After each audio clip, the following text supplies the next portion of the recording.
Good afternoon and welcome. I'm going to call the Tuesday, February 18th regular council meeting to order. We have a couple of opening comments. Stephanie? Yes, thank you to everyone who attended Family Fun Day. The event would not have been possible without the organizers, volunteers, and a special thanks to FCSS, Family Fun Committee, Dancing with the Dinosaurs Powwow, Drumheller Library, Town of Drumheller Recreation Department, and Bikes and Bites. It was a very well attended event and really fun, so thanks everyone. Thank you, Steph. And Tom, you have an announcement? Yes. If anyone is interested in talking to town personnel on Wednesday, March the 5th at the Badlands Community Facility from 4 to 7 p.m., the town will have an open house, which will provide an opportunity for public to talk with all sorts of different departments of the town. There will also be members of council president. Be set up like a trade show, so you could just kind of wander around the room and talk to all sorts of different departments of the town. Thank you, Tom. And I just want to make a quick notice to the public that there was a clerical error in publishing the date for the March 17th, 2025 regular council meeting. It was incorrectly published as March 18th, so we apologize. The correct information is now on the website. So March 17th, wear green. And well, sure. I'll get Tony to do the oath. He's going to be the next deputy mayor for March and April. I, Tony Locker, solemnly affirm that I will diligently, faithfully, and to the best of my ability execute according to the law the office of the deputy mayor for the town of Drumheller for the months of March and April 2025. Wonderful. And I just want to say thank you to Pat for covering as deputy mayor over the last couple of months. And I'm actually having him run the meeting today just to start getting used to taking over and everybody helping. So rotation, Tony, you're going to have your chance too. All right. Thanks, Patrick. Thank you, Heather. Are there any additions to this evening's agenda? Seeing none, is there a motion to adopt? Tom? Yeah, I move the council adopt the agenda for the February 18th, 2025 regular council meeting as presented. Second? Stephanie? I'll just note to the public at 5:30 on this agenda, we have a public hearing scheduled, so we may stop the business to go into that when the time comes. So all in favor? Carried. The minutes of the February 3rd regular council meeting were circulated with the agenda. So there's a motion, Tony? I move that council approve the minutes for the February 3rd, 2025 regular council meeting as presented. Second? Stephanie? Comments or discussion? Go ahead, Tony. Just note one error on the motion 2025-26. It should read that council give third reading. Thank you. Do we need an amendment to your motion then? I'll make the motion as amended. And Stephanie, you're in agreement? Thank you. All in favor? Carried. We'll move on to 7.1, Drumheller and District Seniors Foundation. We'll welcome Ms. Glenda. Are you presenting? Please come up to the microphone.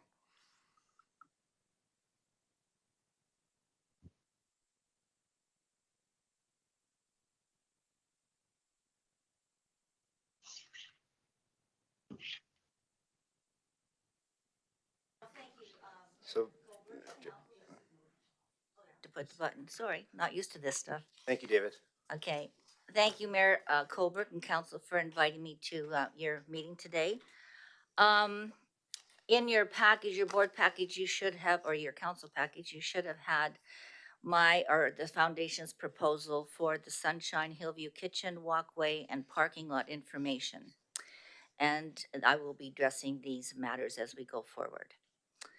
Just a brief history of those who don't know, Sunshine Lodge was built in 1960 and operated and is still operating with the original 1960 kitchen. At the time when the lodge was built, we served approximately about 30 residents. With expansions over the years since 1960, we are today serving approximately 75 residents with the still old kitchen of 1960s. With one central kitchen ideas or proposal, this idea has been in the works since 2021 when we were getting the proposal from Housing and Health to add 26 units of DSL 4 units onto Hillview Lodge. However, as most of you know, that project has been scrapped due to budget overages, so that therefore the kitchen, one central kitchen, the walkway, and everything else was put aside. But we were able to go ahead with the 500 wing, which is completed a couple years ago, and it's been a great success. We're full, and we have 3 on the waiting list, so that's good news for everybody. So the Sunshine Kitchen is obviously in poor condition. Nothing has really been upgraded in the kitchen for various reasons because of all the appliances are set in place. Our floor is worn out. I think if you got your Alberta health inspection report, it lays out pretty much the what the deficiencies are. Some are non-critical and some are. Like the properly constructed, maintained, and good repair, that's non-critical. We're not in compliance on that one. The floor covering in the room is second to the washers, installed, repaired, chipped, and multiple sections are not in good repair. This would interfere with proper cleaning, accumulation of dirt, etc. Future floor areas are to be in good repair and free of cracks. So, and then immediately storage space shelving, there's inadequate storage space for food, commercial, etc. food. Then we have a facility properly constructed and maintain a good state of repair to allow for safe and sanitary food handling. We're not in compliance. Oversight and section of floor covering again by the dishwasher. This goes on and on. I don't know if any of you had a chance to read it, but it goes on. We're not in compliant with our utensils and equipment. Observing packaging material. We had to use what this is referring to. We don't have enough room in the kitchen for storage. So the freezer and the coolers are so tiny that we had to buy 4 fridges and 2 freezers and put them in rooms down in the 400 wing that are not occupied so that we can have enough food which is safe for storage. So she is commenting on here that she doesn't like us moving food through residential corridors because it's not safe, it could be contaminated. And it's true, we have them all over the place. And she goes on to say storage is properly labeled. Again, we have problems with things piled up on top of each other, and she probably couldn't see the labeling.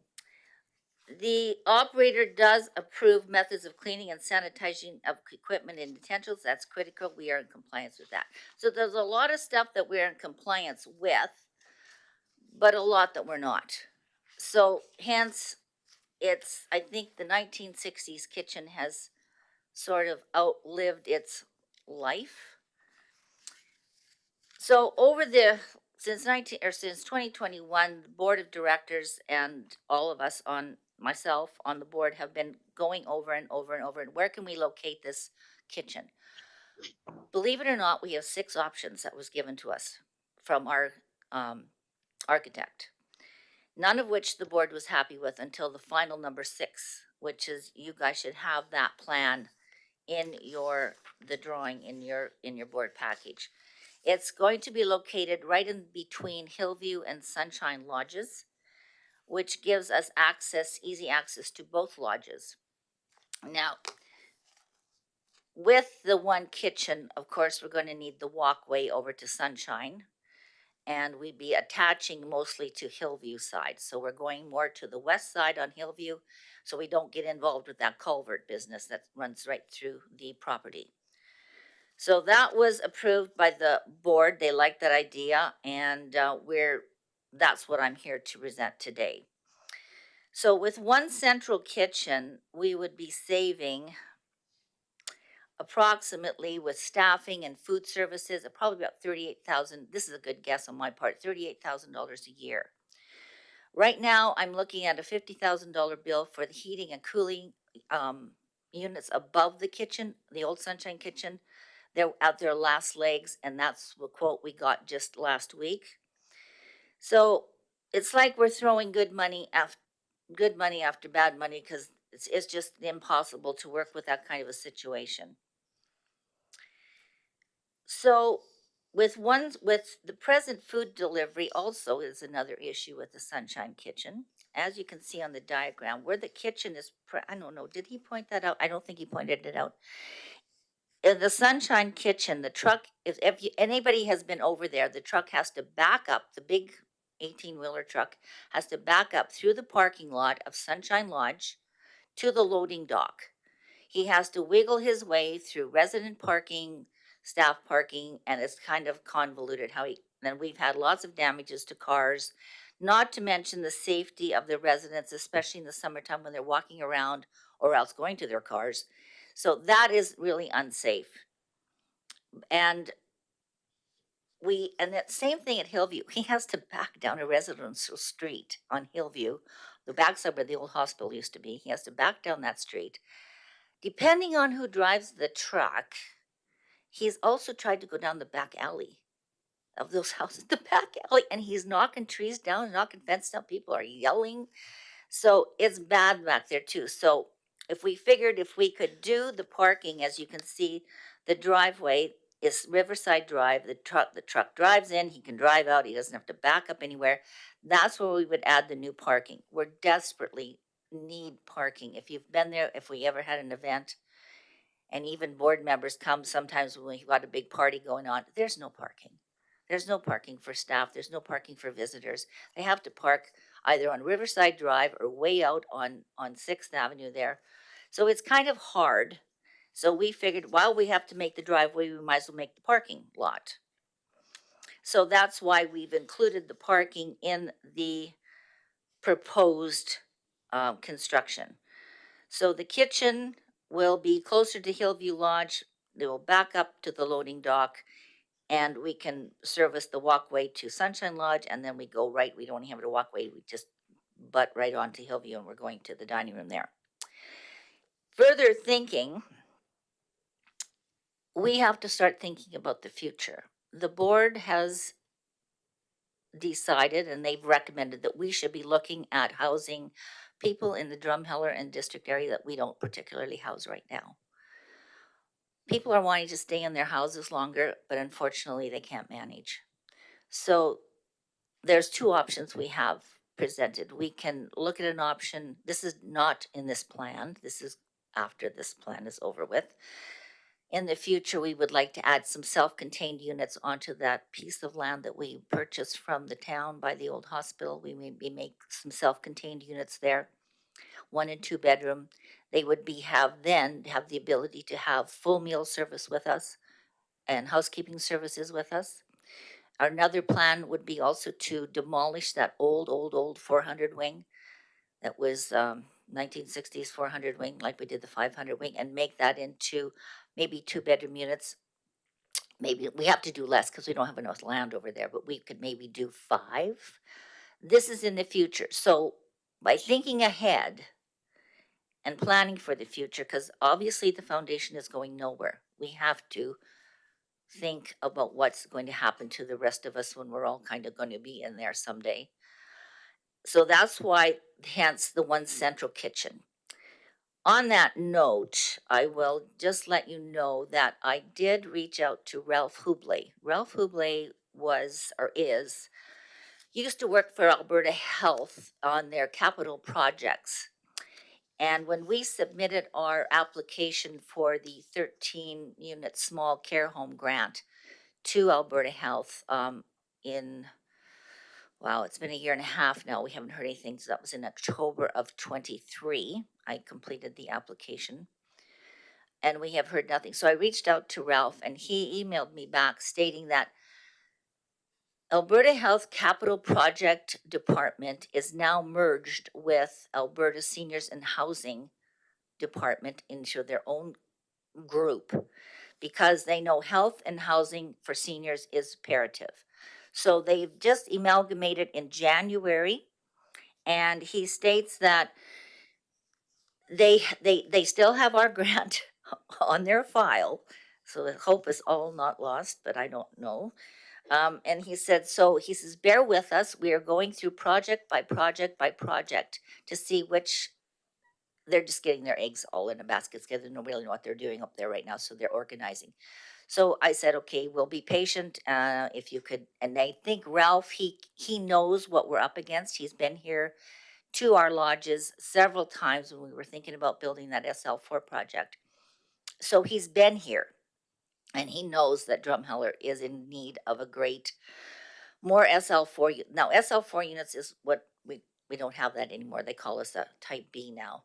It's all changed. But SL4 units, as everybody mostly is used to, those are the high level of care units. So they don't have to go to long-term care over at the hospital. The hospital's full. And so if they're full, then if they have to, then they take up a hospital bed. So by doing that, we would be able to accommodate them with that. It's a huge issue. We're all backed up.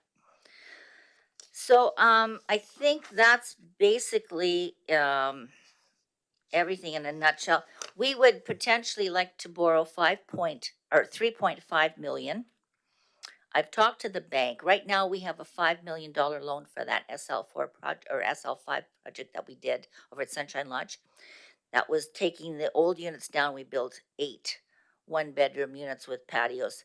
So our current rate of interest with the bank is 7.7%, which is really high.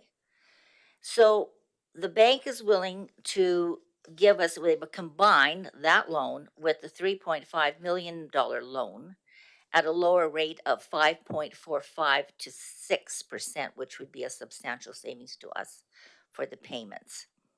With that noted, and the loan that we are potentially asking permission to borrow, I just need you to know that there will be no increase in the requisitioning amount for this project at all, because we're covered. We're in good financial position, and I think we intend to stay there. So we're good.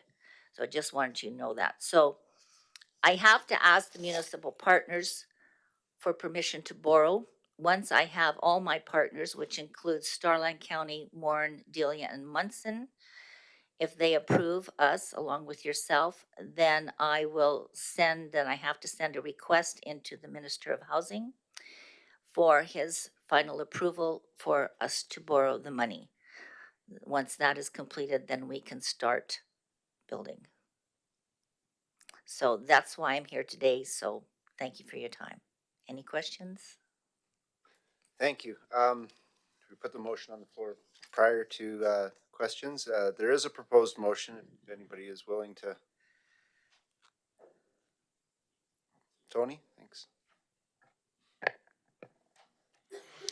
I move that council accept as information the Drumheller and District Seniors Foundation presentation, and further that council direct administration to bring the Drumheller and District Seniors Foundation request to the March 3rd, 2025 regular council meeting for consideration and decision. Second. Crystal? Questions? Tom? Yeah, thank you, Glenda, for your excellent presentation. You covered it very, very well. And I hope people realize that this has been a long, involved deliberation of the board. We've been kicking the tires on this for a long time. And as Glenda said, this is actually the 6th different proposal that we've considered. And this one we figure is the best. Just an example of some of the other proposals we looked at, renovating the old kitchen. And we thought, well, let's just renovate it. Maybe we'll save some money that way. And boy, the rigmarole involved in renovating that and the difficulty of bringing in a substitute kitchen while we're renovating the old kitchen was just economically not feasible. There's no place to hook up a separate kitchen. You'd have to hook up all the electrical and water and everything like that. And so we looked at a whole bunch of different things. The one thing we also did like about this proposal was that it is that the construction of the kitchen would be at the same time and in the same place as the walkway between the two residences that we've been looking at for a number of years. So that would all be one project, and so the walkway would be considerably cheaper because we're building it right basically onto the kitchen. And as Glenda said, we are looking for the future, and this kitchen will serve Sunshine Lodge, Hillview Lodge, and if there is an SL4, would serve the SL4. And if there isn't an SL4 and we wanted to add more residences, it's funny that with the 500 wing as it is now, these were built with full kitchens, and every single person who lives in the 500 wing has taken the food package and basically eats all their meals in Sunshine Lodge.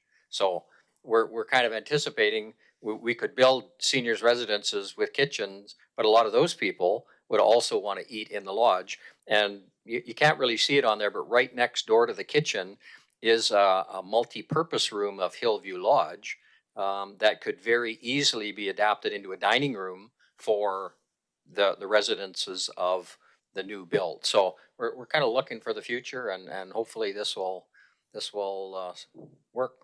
Thank you very much, Glenda. That was great. Okay, thank you. Just I know that the residents and the staff, that walkway, it doesn't have to be a bridge anymore because it's not going the way the culvert goes. So I just thought I'd tell you that. So it's a little bit cheaper than we originally thought, which is really nice. But the staff and the residents, the residents visit back and forth because they all know each other. And in the wintertime, they don't go because it's too cold. So they miss out. But in the summertime, then they're all outside walking around and they really enjoy it. So it's just an extra little plus. And plus moving the staff, and sometimes we have to move sheets and beds and stuff around, and it just makes it much easier. So thank you for your time. Appreciate it. Thank you very much. Thank you. Crystal has a question. Yeah, thanks, Pat. Thanks, Glenda, for the presentation. Just a quick question just about the requisition, because you said it won't go up. So No. that means the rents from the properties, that's what's going to cover the carrying costs of this? No, it's actually be the requisitioning will cover the cost, plus including the Okay. rents. Including rents, okay. And then I'm not sure who from there can explain why the DDSF is asking for approval of this funding from the municipality. You are 'Cause I my think that- partner. You are my partner because you're my requisitioning partner, and it's my ministerial order plus my housing. I guess it's the whole bylaws that I have to follow with housing that I have to do this. I'm required to ask you permission.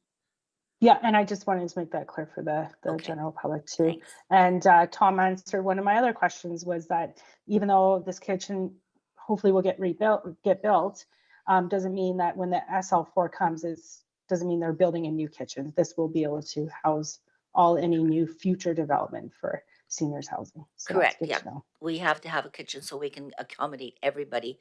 And with the kitchen that we propose, we can serve all 36 residents at the present Hillview Lodge, plus the 75 residents that are at Sunshine Lodge, plus 20, 26 or 13 or 12 extras, whatever they may be.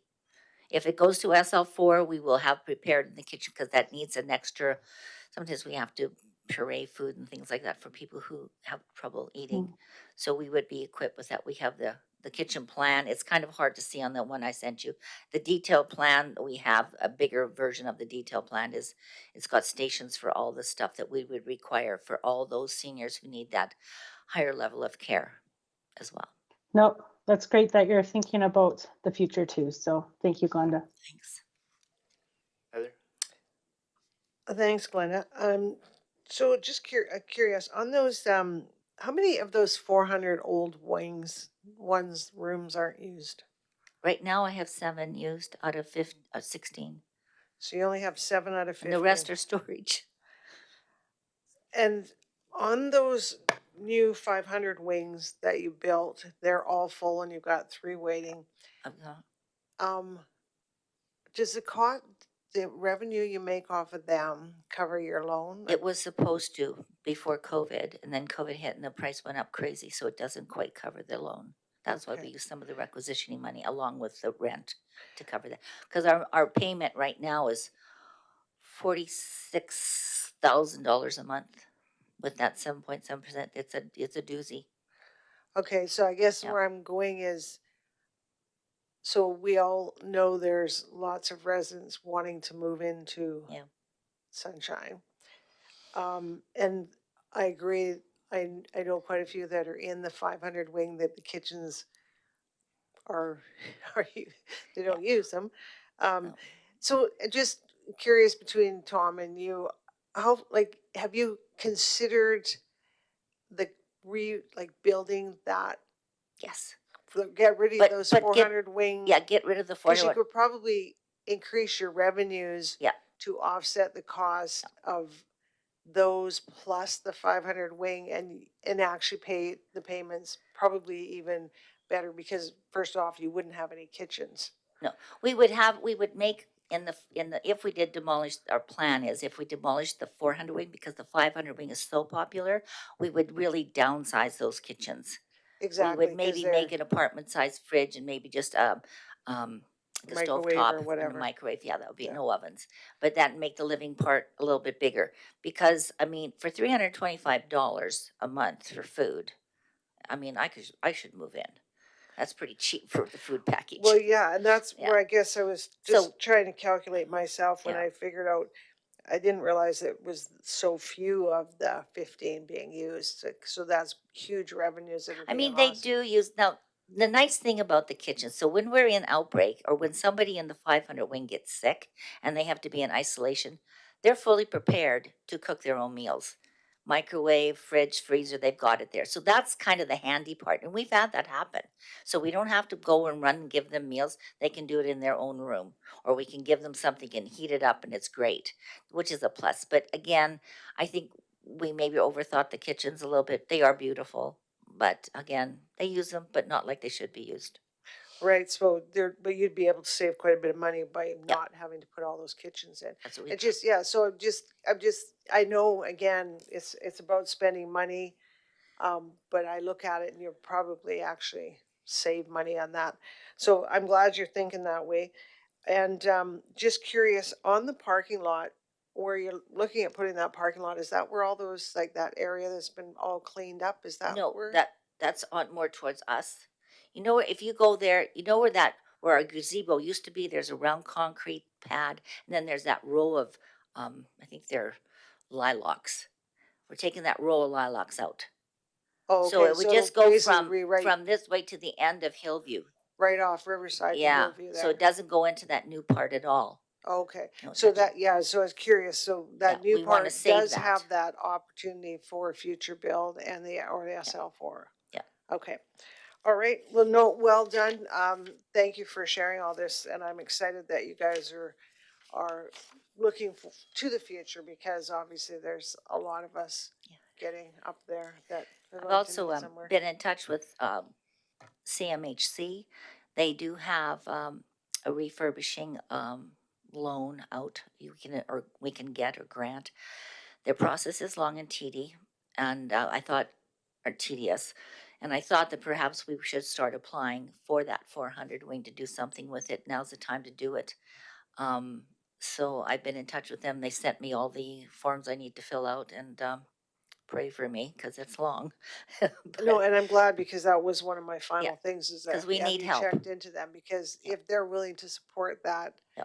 And I mean, our community has grown, and people know everywhere there's housing crisis, and then they're always willing to look at housing projects if, we can make them viable. And this one, I honestly feel, just by, speaking with seniors in the community and different residents, they're looking to get out of their homes, but there's nowhere to go. We've also realized too that more seniors want 2 bedrooms. They're tired of sleeping with their husband because they snore. Just saying. I didn't want to And say they that want out loud, 2 but you bedrooms. did. So we are thinking of that very seriously. No. Yeah, we're And gonna have a and few. it's fair, because even Yeah. if it's somebody single person, they might And their want, kids they come. might exactly Yeah. have that extra Yeah. space. So And yeah, so it'd be kind of I'm nice. glad you're thinking that way, because that's one thing I hear a lot, is they want the 2 bedroom. Yeah, they Okay. do. They really do. So Yeah. thank you. Well done, thank you. Tony? Thanks, Glenda, for your presentation there. Just a couple further to Crystal's comments there, just for clarity to the general public. So you're asking the members of the foundation, and the foundation is granted under ministerial order, Yes, and the ministerial orders makes this requirement for you to borrow, right? correct. So we all have to consent for you to enter into the borings. Yeah, majority rules. Yeah. Yeah. Uh, All and my then- partners have to agree. Right, All that's five. part of the All ministerial five order. partners must agree on or approve the motion. Okay, and then your confidence in the requisition not being increased, and that's because the new loan fits within the funds that you're granted right now, plus the savings that you note in your letter there, the staffing and the food costs would go down significantly. Significantly, yeah, and that's a round estimate. We hope a Yeah. little bit better than that. So that Right now, all we're just coupled winging it. together would Yeah. ensure you'd be able to run with what you got now. Well, pretty Yeah, much, yeah. And yeah. I think, yeah, with our food, like we bulk buy, so we get a pretty good deal on food. But still, when we can, right now we have two kitchens. I have two cooks ordering separately, so there's a lot of crossover here that we don't need to have crossover for.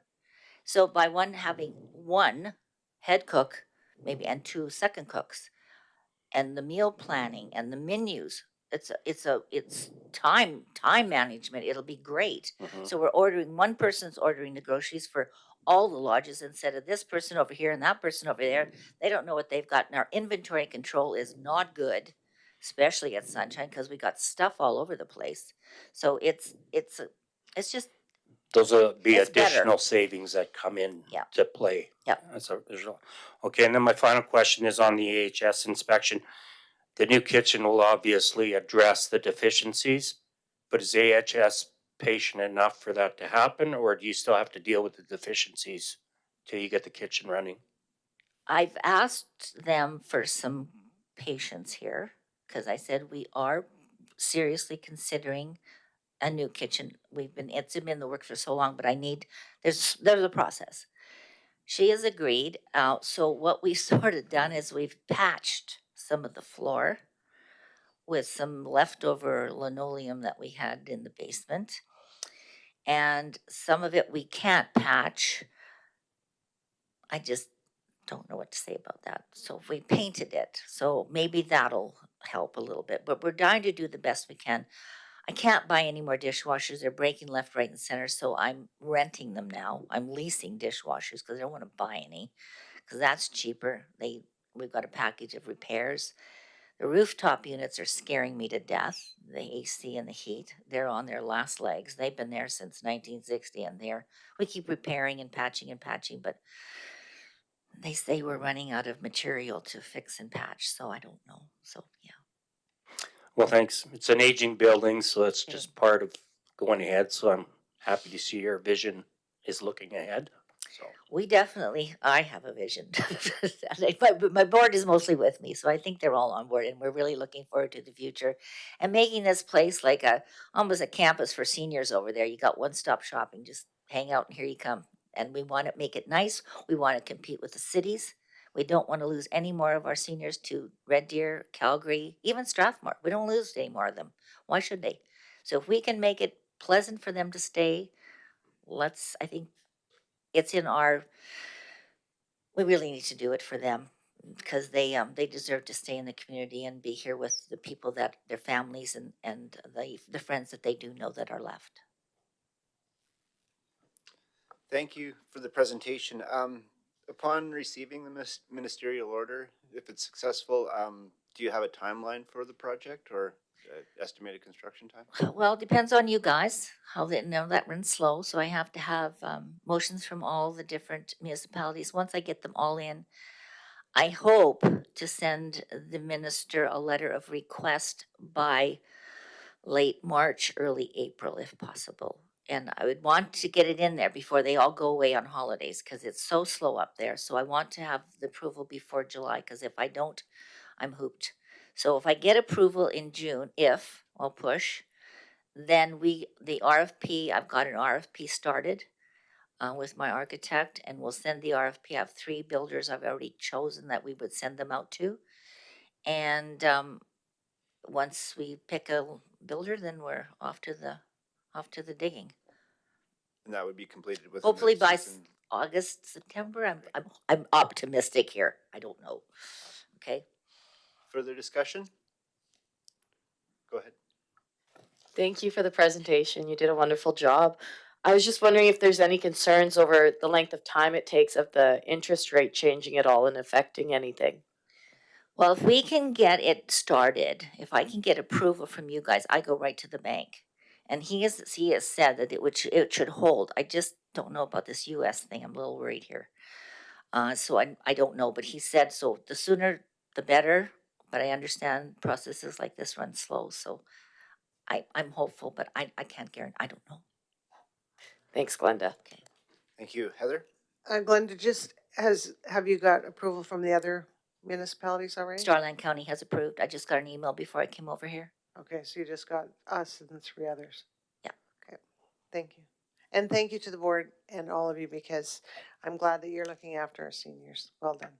Thanks. Anybody else? Seeing no more discussion, there's a proposed motion on the floor. All in favor? Carried. We'll move on to 9.1. 9.1.1. Bylaw 07.25 Nakmine 5th Street Alley Closure Bylaw, first reading. Daryl? Thank you, Your Worship. So before you is a request from the adjacent property owner to 177 5th Street. It's for to close an alley. So the alley is a 20-foot right of way that has not been used for a long, long period of time. It's actually been grassed over because of lack of use. There are 3 other accesses into the alley for residents on that street. And so the adjacent property owner has requested that the town close the alley and then sell the land to them. And they've started the process. There's a regular process we follow. So as far as the payment of it and stuff goes. So our first step is to set a first reading and set a public hearing for this proposed road closure. And so that's what have before you right now. Thank you. There is a proposed motion. If somebody would. Tony? I move that council give first reading bylaw number 07-25 Nakmine 5th Street Alley Closure Bylaw as presented and set a public hearing date for Monday, March 17, 2025. Got a second? Steph? And because this is first reading, we would go on to do discussion after second. This is just to get it on the floor and set the date. All in favor? Carried. 9.1.2 Safety Codes Permanent Amending Bylaw. I believe Antonia is going to present.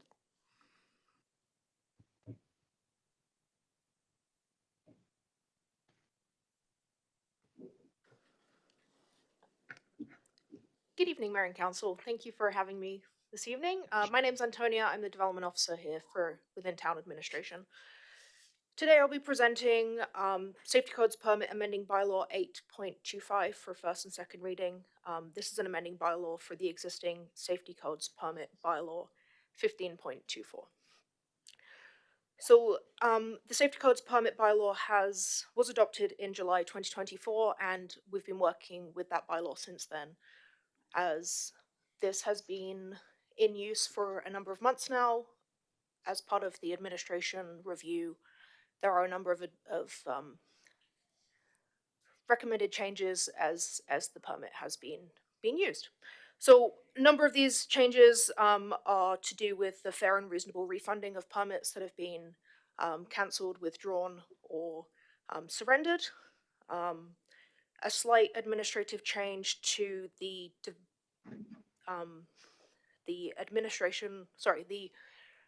authority behind who may request permits to be from the development authority to the permit issuer, and then the implementation of some sections regarding private sewage disposal systems as they appear to have been omitted from the original bylaw.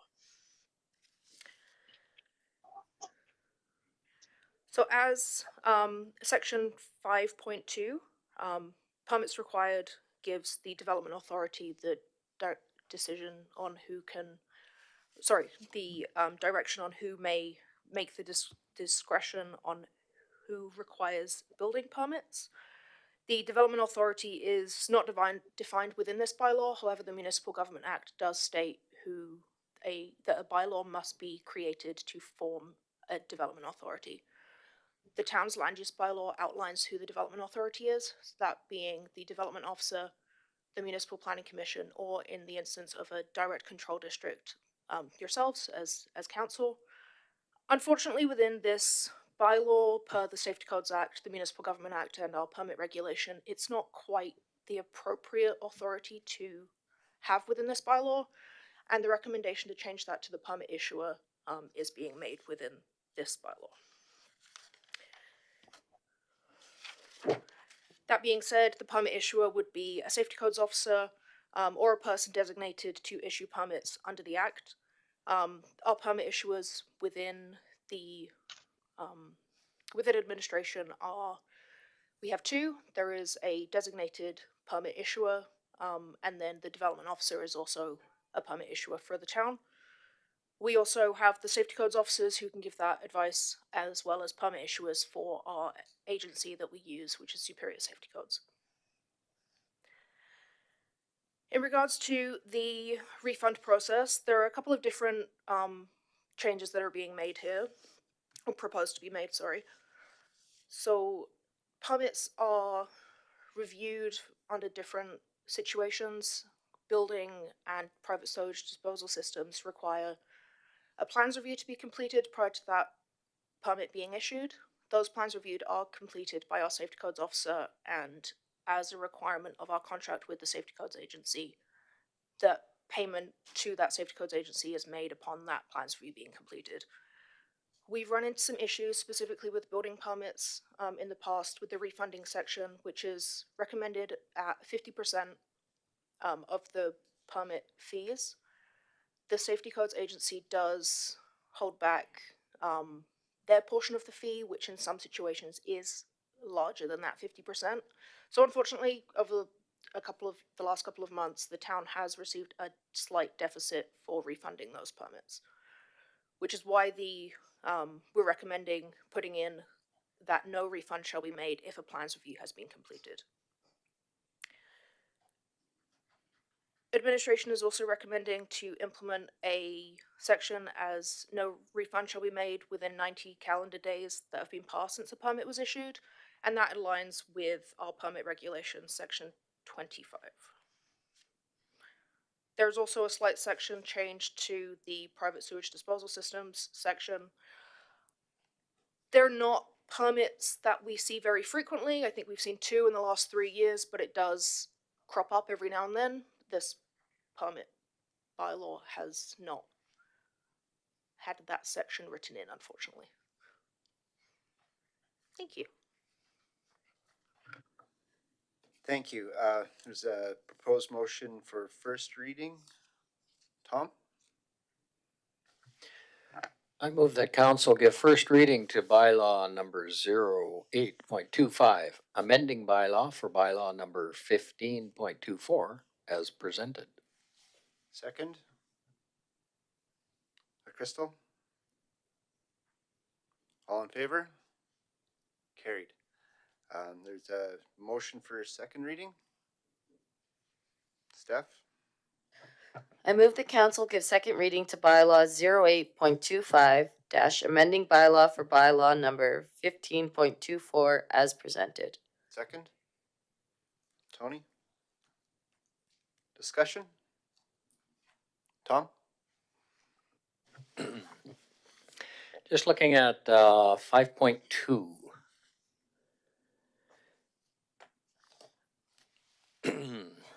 So, building permit, blah, blah, construction change at the discretion of the permit issuer. So you outlined who the permit issuer is, primarily you, but it could also be CAO, correct? No, so the permit issuer right now, we have two permit issuers within town administration. So Bridget Unland, who is our permanent full-time safety codes permit issuer, and then myself, who does have the ability to issue permits as well. Okay. I haven't been on MPC for a few years, but in the past, on occasion, I'm just wondering if it still happens, when there was, I'm going to describe it as kind of an iffy permit, something that kind of fits but doesn't fit, the permit issuer would come to MPC for an opinion, kind of discussion. I'm just wondering, does that still happen?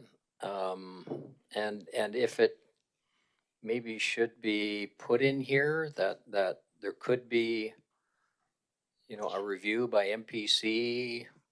I don't know. It seemed to work. So Tom, I'm just going to jump in for Antonia and answer this. So MPC has responsibility over development permits, but they do not have the legislative responsibility over building permits. And that's why, so they can come and, the ones you're talking about, a couple of them I remember, they were all around whether the development would would work, not about how many switches or plugs are needed in a house, right? Like, so that's where it used to say MPC, but MPC did not actually have jurisdiction on it. So we're trying to correct that wrong, I guess, for a better word, and make it rest with the group that's actually responsible for it. The other person that Antonia didn't mention was the safety codes officer, who is also for building permits, which is Superior Safety Codes, right, Antonia? Yep, that's right. They would also have, as per the definition in the bylaw as well, the permit issuer also covers any safety code officer that works through the agency, so contracted by us. Yeah, so there's nothing wrong saying they can't come and talk about a permit. However, MPC doesn't have any jurisdiction over the actual building permit, electrical permit, plumbing permit, etc. Thank you. Crystal? Yeah, and just to clarify, because I am on the MPC, quite often the ones that do come to us are discretionary use. So those are the ones that we have a discussion on and then provide back to the to Antonia on. So, but Antonia, just a few small clerical errors. Just the lettering is out of sequence on quite a few of the titles. So just I did so you're notice aware for that as them. well, so that will be Okay. amended before it gets to third reading. Yeah, no problem. I figured you would have noticed. So, but yeah, again, thanks again for all your hard work and in your department. This is a huge undertaking, all of these updating bylaws that are going to make things easier for people to build in our community. So I know you've had quite a few questions and it's unclear sometimes. So thanks for getting this all updated. Thank you.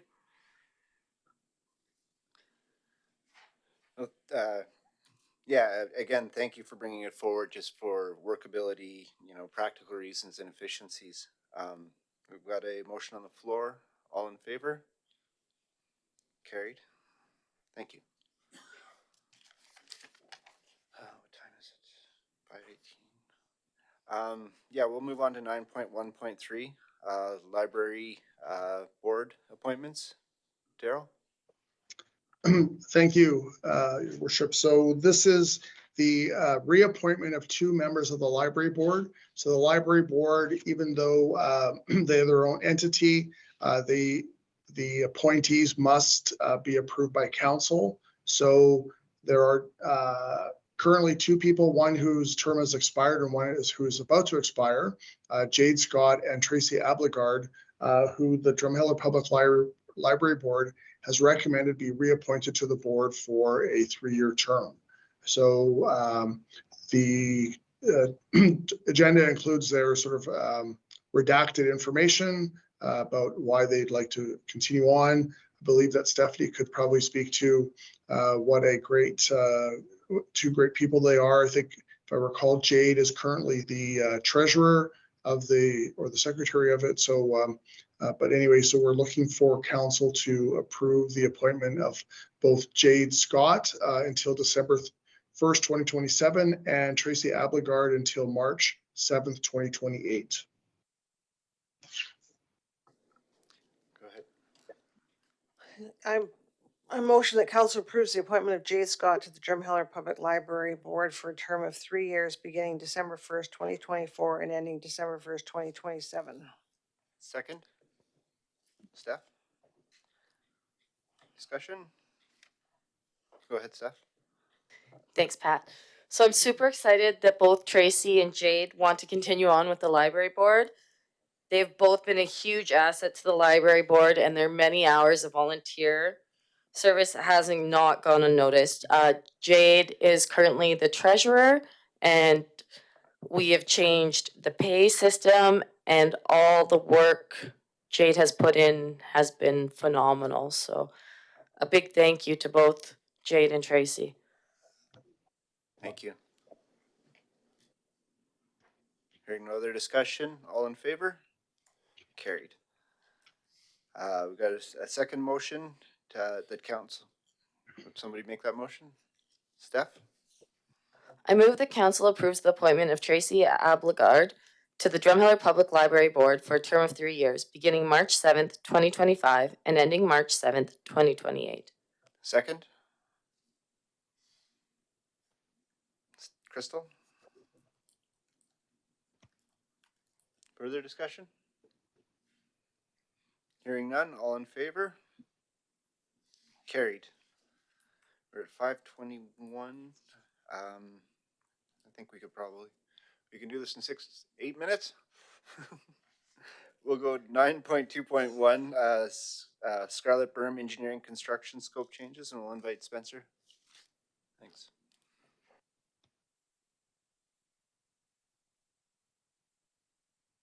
Pardon me, Graham. Good evening, Your Worship and Council, and I'm here on behalf of Spencer Robertson with the Resiliency and Flood Mitigation Program. My name is Graham Waugh, and I'm a project engineer with the program. So I understand I have about 8 minutes maybe, to get through. There's 3 RFDs here relating to providing change orders for engineering services during construction for 3 berms coming up this year.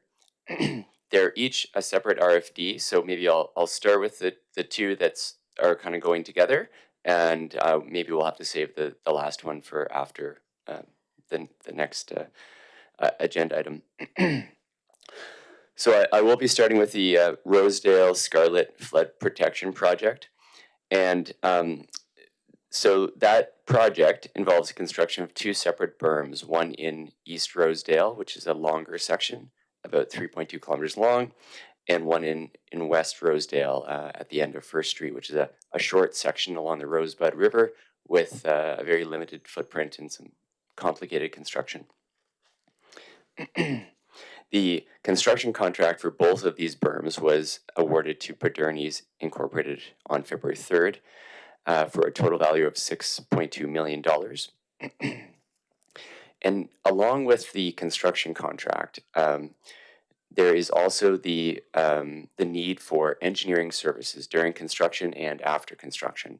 So this includes construction monitoring and administration, working with the contractor to address issues along the way, surveying and quality control checks during construction, as well as work after it's built to produce an operation and maintenance manual, prepare as-built drawings, and to be involved throughout the maintenance period of the berm, which is 2 years after construction.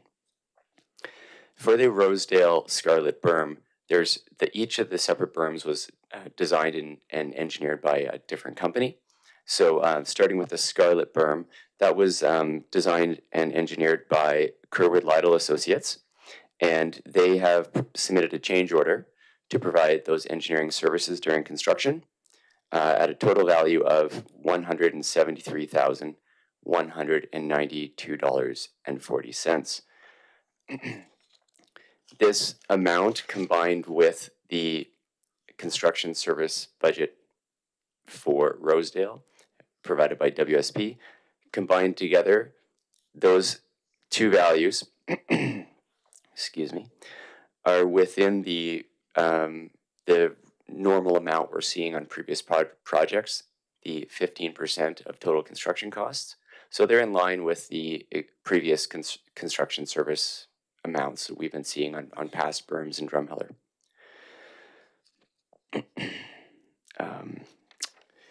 Yeah, so providing these services and along with the financial piece, these change orders are within the current program budget. They were planned for, so we're not requesting additional funding to support any three of these requests for decisions for change orders at this time. So, like I said, there's three different ones. Maybe that's the first one for Scarlet. We'll see how much time we have if we can bring that motion forward. Yeah, thank you. There is a proposed motion if somebody would. Tony? I'll move that council approve KWL scope change for engineering construction services on the Scarlet berm as part of the Rosedale Scarlet flood protection project in the amount of $173,192.40, excluding GST. Second? Crystal? Or pardon me, Steph? Discussion? Tom? Yeah, I'm pleased to see that there's no additional funding being requested. This is just part of the overall project cost.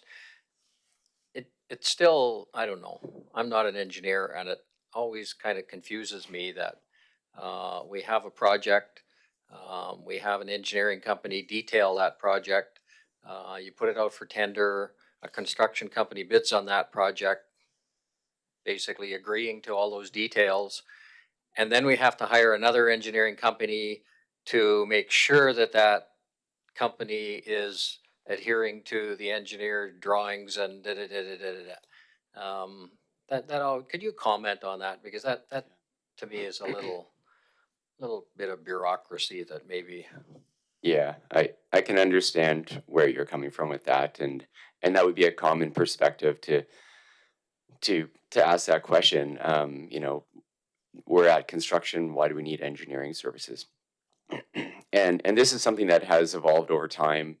The need for engineering services to ensure, especially for larger construction projects with critical design details, that the construction is done to design, and that you have the engineer that's on your side, the client's engineer, administering the contract and making sure that the contractor is doing what they say they're going to do, submitting invoices that are accurate, that are based on actual volumes that have been, delivered or installed. And so there is, increasingly a higher amount of accountability on these projects, and as well, just generally a higher responsibility in terms of the design engineer to ensure that the final product was built to the engineered standard, so that something isn't just designed and then sent off and you just trust that the construction company completes it as built. So there is those checks required, and but I completely understand where you're coming from, and that's a very normal question to ask. Yeah. Crystal? I might just ask my questions after the public hearing, if that's okay. Thanks. That's fine. So yeah, there is a proposed motion on the floor. All in favor?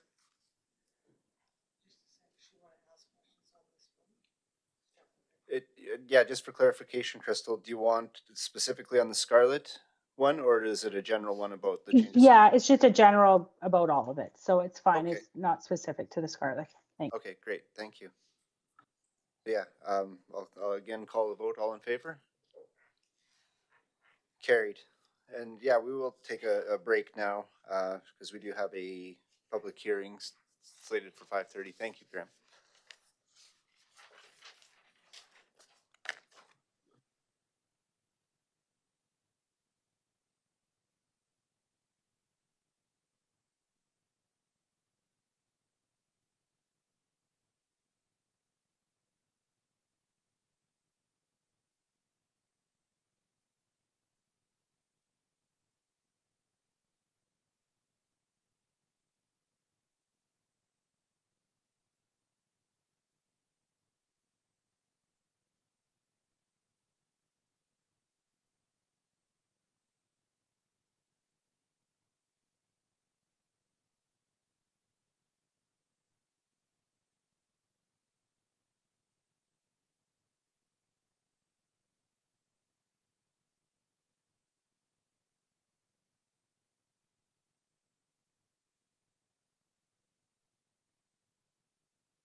Good afternoon. I'd like to open a public hearing at it's 5:31 for proposed bylaw 03.25 9th Street East Cooley Road Closure Bylaw.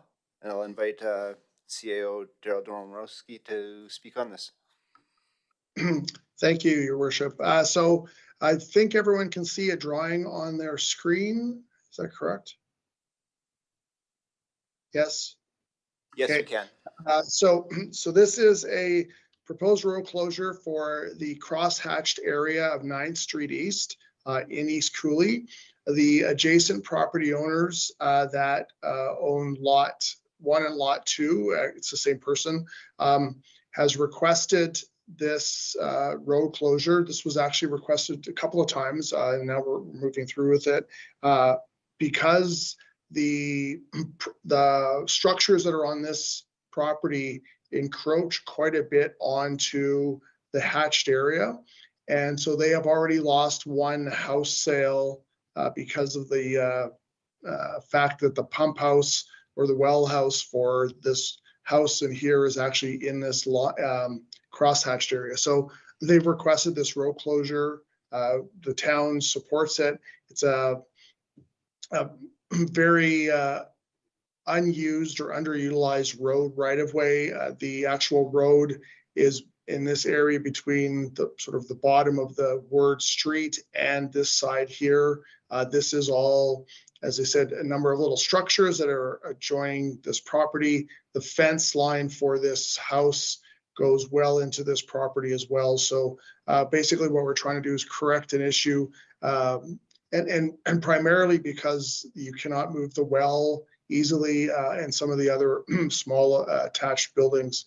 So we feel it's in the best interest of the town and the property owner to close this piece of road, which they will then consolidate into one large parcel and then be able to do with as they wish. So. Thank you. I'll now just outline the rules for the conduct for public participation. All the material associated with the public hearing will be included in the package being sent to Alberta Transportation. We request that you only present material associated with the proposed bylaw. If there are any questions, we may need to address them at a future meeting. We ask that you respect the views of everyone here and allow each person their time to speak. And then council may ask the presenters questions once the presentation is completed. Has there been anybody who has registered in person this evening? No one has registered to present in person. Has anybody registered remotely? No one has registered remotely. And are there any written submissions? There are no written submissions. Does council have any comments on this matter? Go ahead, Tom. Yeah, just wondering, is the person that owns the lots next door, they're going to purchase this property from the town then? That's correct, Tom. They will. The way road closures work nowadays, or what in the last few years of the town, is that if someone's petitioning to purchase close a piece of road, that they will pay for the process to close it, which involves advertising and some other pieces, plus purchase the land at fair market value once it's all, if in fact it does get closed by the minister and by council.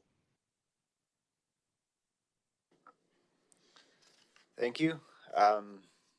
Seeing no further discussion, I declare the public hearing for proposed bylaw 03.25 9th Street East Cooley Road Closure Bylaw closed at 5:35. Thank you.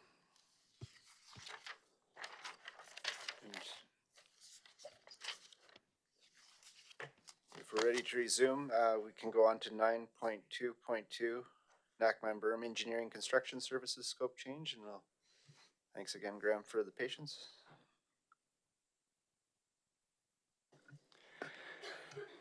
Well, thank you. That was quite quick. So we just finished off with the engineering services for the Scarlet Berm construction, and I'll move over to the Rosedale berm now. So the Rosedale berm is the larger part of the Rosedale Scarlet flood protection project. It's, like I said, 3.2 kilometers long.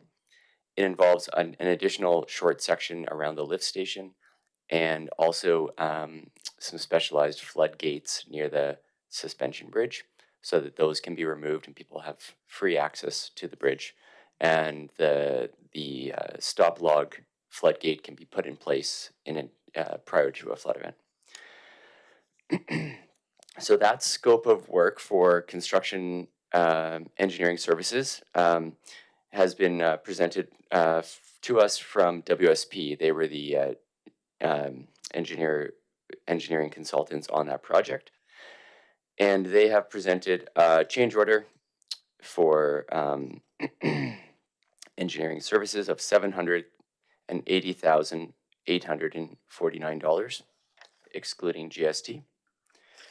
And like I mentioned, when that is combined with the Scarlet Engineering Services costs, the two of them together are approximately 15% of the construction costs, which, although yes, that is a good question of what is this for? It is in line with the previous berm projects, and it's in line with a typical large earthworks construction project. So I would ask if this could be brought to a motion. Yeah, just for clarification, this is 9.2.3 scope change. Is there a motion? Tony?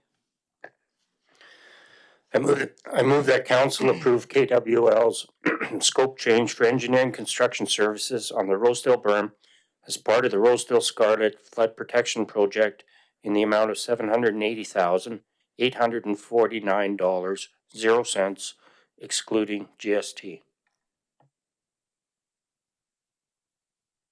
Second? Steph? Just for clarification, it's KWL as opposed to WSP?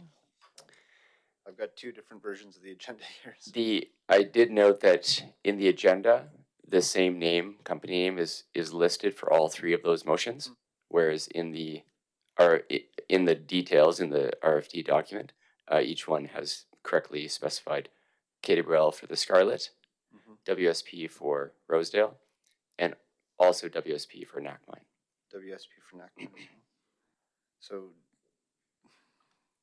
this is Rosedale. Yeah, and the consultant is WSP. So it's Yeah, so I'd accept the amendment to WSP scope change for engineering. Thank you. You're agreeable? I'm agreeable. Great. Crystal, discussion? Yeah, actually, that was just one of my questions, but glad we clarified that. So my question is just about, because we approved these berms on February 3rd, and in the RFD then, the engineering costs are very similar to what you're presenting today, except for specifically this one is the one that there's a bit of an increase, right? And when I kind of do the math, it's about $18,000 difference. So we're just really trying to finalize the engineering costs. That's why we have these RFDs coming today. Great questions. Yes, the engineering costs presented for the overall project budget update from February 3rd, those included some other small aspects of engineering, whereas this change order reflects the specific work associated with just the construction of the berm for the Rosedale berm. Okay, and that's why there's not a change of budget, because it still falls within what was approved on the February 3rd. Okay, I just wanted to clarify that. Thank you. Yes, that's right. So these costs were accounted for in the overall project budget. They're just like a regular part. These are not kind of new or unexpected costs. This is a matter of approving these change orders as they are, large value amounts. Thank you.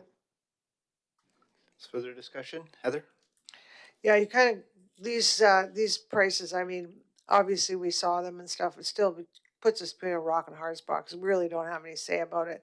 But I get kind of frustrated with these kind of things when it's just a percentage, like, you know, maybe in future, and I know this is a government project, so we have to follow many regulations, but maybe it should be based on some kind of time or whatever, because just an amount, like based on a percentage, just really isn't fair. And I'm gonna bring this up to the minister in future projects, that they should be looking at something like that, because it's, you know, just, it's, you know, we don't know if you're out there for an hour or 2 hours or 5 hours or measuring a stick, or, you know, that it's just, it's a lot of money. And, you know, we're trying to get these berms finished and stuff. So I think there just should be something in future that protects the future municipalities on these kind of projects.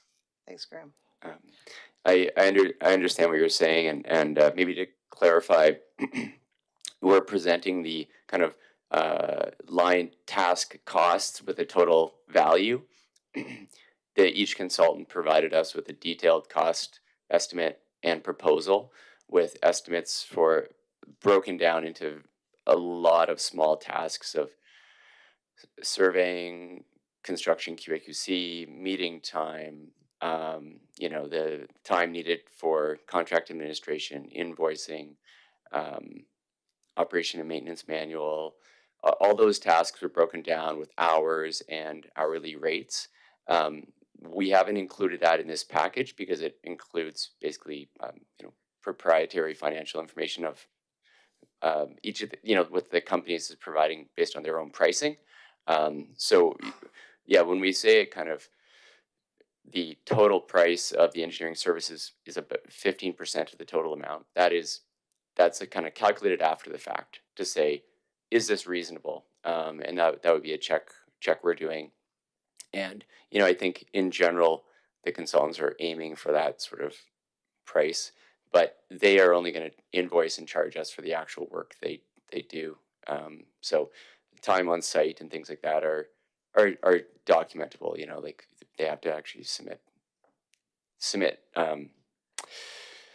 invoices for the actual work they're completing for staff on site and all those items. So do you guys actually approve these things like on a regular basis? Cause yeah, I mean, you know, we can all say, yeah, that's gonna cost me 15% of, you know, so I've got a big number and I can just throw this out there. But at the end of the day, so I'm glad to know that you're actually monitoring it, because maybe it only turns out to be 11.7%, or, you know, obviously you get quotes for a reason so that they can't go above, but I hope with the amount of work that's been done in this community, that those are monitored close. If there's savings to be done, Yeah. it can go back into the community or back into the project. Yeah, that's right. So we're reviewing their invoices monthly. They submit invoices monthly. We review those. If they're in line with what we're seeing, what we're expecting, they go ahead. So yeah, you know, each project, some of them are, I can't speak to off the top of my head to how they've all gone, but things are sometimes a bit under budget. If there's changes in the project, they might have, if something changes and there's a need for additional work, or I don't know what could happen, but they would submit a change order. So these values are upper limits. So we've planned. So there's contingency costs in here, is what you're saying? Yeah, that it is kind of on the consultant to decide how much of a contingency cost they provide within there. But you know, we actually get a table of their hours. So, you know, we had reviewed these and provided comments and pushed them down because the previous costs that you haven't seen were higher than this. And Mark Stetler and Dagan have a lot of experience working with the consultants on these projects to, you know, talk to them and get some more realistic pricing from them and ensure that we're getting a fair price. And so what we've landed on here is kind of we've pushed them to provide more competitive pricing, and it is kind of in line with what has actually been charged on past projects, like actual charges. So we're, you know, we can accept this. Of course, throughout the project, we're still want them to be demonstrating that they're doing the work, you know, that they're getting paid for. Thank you. So there's a motion on the floor. Seeing no more discussion, all in favor? Carried. And then we'll go back to 9.2.2 for NACMINE. Thank you. So the last one here, the third one, is for the NACMINE berm, or the NACMINE Flood Protection Project. This is a berm in the community of NACMINE that was awarded, the construction was awarded to Padernies Incorporated on February 3rd, with a total construction value of $4.3 million. WSP Engineering did the engineering design for this project, and they have submitted a scope change to provide engineering construction services with a total value of $650,000, $117 excluding GST. Their services will include construction supervision, construction services, and construction management during the construction period of this year and into next year. If landscaping happens in next spring, some of it may. It includes project closeout, production of as-built drawings, and the maintenance report. Then the maintenance reports is actually documenting what maintenance has been happening during the maintenance period, and then the operation maintenance services. That is a manual documenting how to maintain and ensure the berm stays in proper working order. And there's a task for project management and weekly meetings for the duration of construction and into the maintenance period. So again, the cost of engineering services for this is approximately, again, 15% of the total construction cost, which is in line with the previous engineering service fees for construction projects. No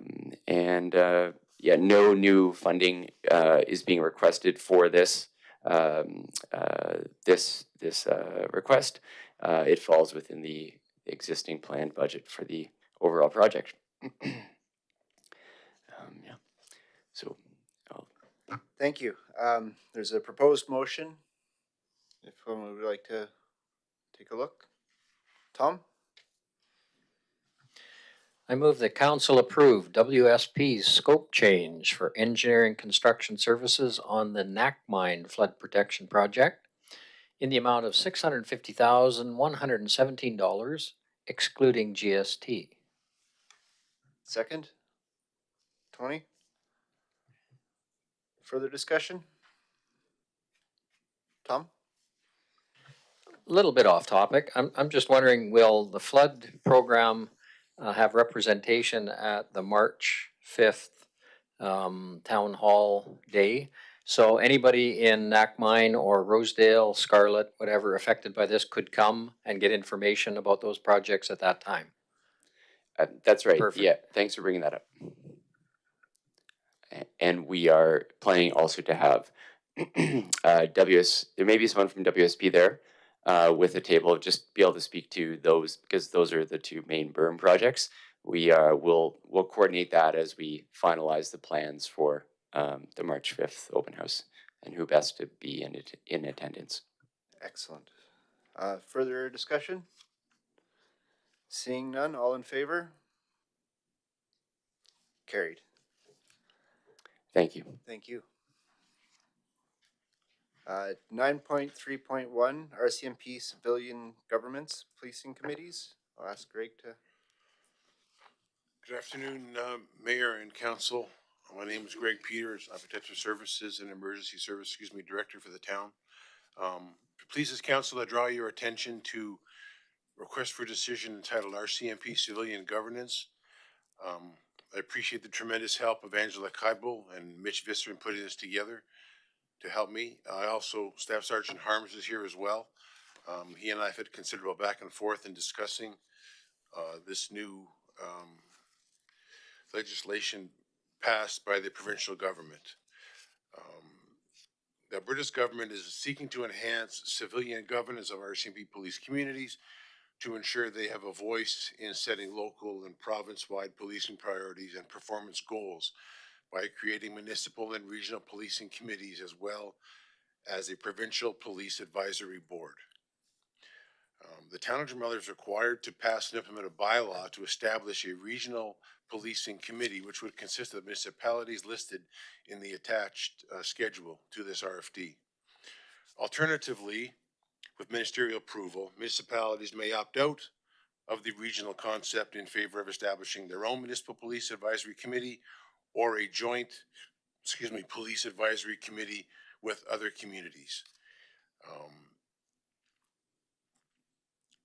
In my recent discussions, as recent as this afternoon with the staff sergeant, there may be a lack of overlapping issues shared by the municipalities listed, meaning if we were to meet, what is the common concerns? What are our common goals? What are our common social concerns with other communities?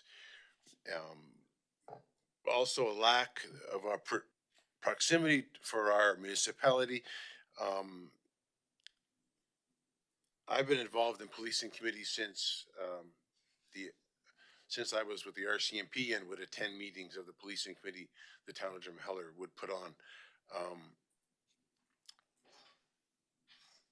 I have concerns about us forming a single committee on our own, and there also may be little benefit in us forming part of a regional committee. Therefore, I'm seeking to offer to council the alternative of discussing and recommending that we seek under this new process ministerial approval to opt out of the program and form either our own independent municipal policing committee or a joint committee with other municipalities. Under the recommendation, it says administration recommending option 2. It's actually option 3 that we are recommending. I'm open to whatever, and I will carry out whatever the wishes of council are. I have concerns that I have expressed to the CAO and the staff sergeant, and I have discussed these at length. The issues of basically going it alone, as we have in the past. Sometimes there's a lack of interest, membership concerns, and as the staff sergeant and I and other staff sergeants before Staff Sergeant Harms have said, sometimes there just isn't a lot to do. There may be concerns in the community. There are numerous ways, if somebody's unhappy, that already exist to complain about the conduct of a police officer or to proceed with a complaint against a uniformed member of the RCMP for a statutory offense. But this new option is creation of the new civilian governance to respond to longstanding perceived concerns of communities to have more say in how they're policed by the RCMP. Am I making myself, I'm sorry, there's a lot going on with this idea. Am I making myself clear or am I making the waters muddier? I'm following it. Mrs. Clarifications? I'm not, sorry. Sorry, no. So you're saying, maybe we should get a motion on the floor before I say anything. Okay. There is a proposed motion if somebody would be willing to. Crystal?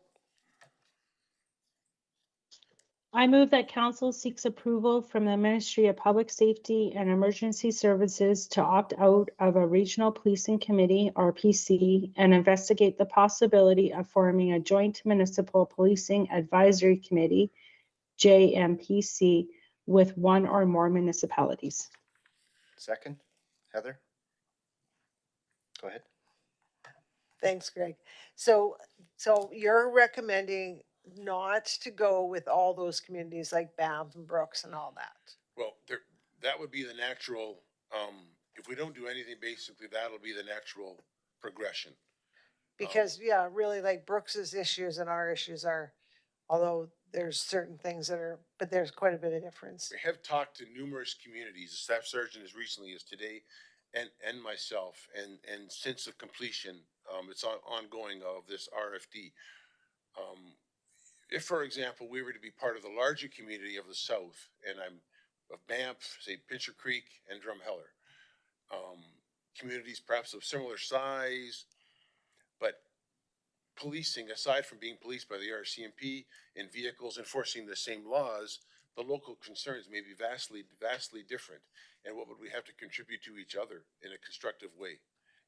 Right, so you're looking at something more, because we did have a policing committee. We had trouble getting anybody to even attend the policing committee, I believe. And then, but then with Sergeant Harms, now we have the coffee and with cops and council, you tend more open houses and stuff. I'm just wondering, is it, again, I'm not a person to just go to a meeting for the sake of a meeting. So is this something that you guys feel that there's a need to have a committee, or is it something that, like, I guess I'm just trying to understand what's your recommendation? Sometimes these committees, not to be contrary to the provincial government or the RCMP, but sometimes there simply is not a lot for them to discuss.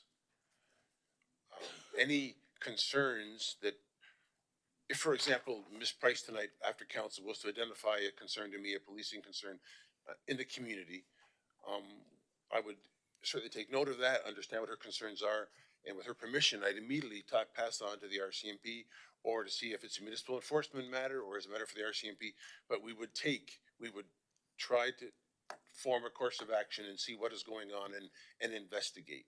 Now, I know sometimes there are larger concerns in communities that perhaps don't have what I'd like to believe is the cohesiveness and cooperation of council and the arms of the community, such as policing, my department, that support council and support the community.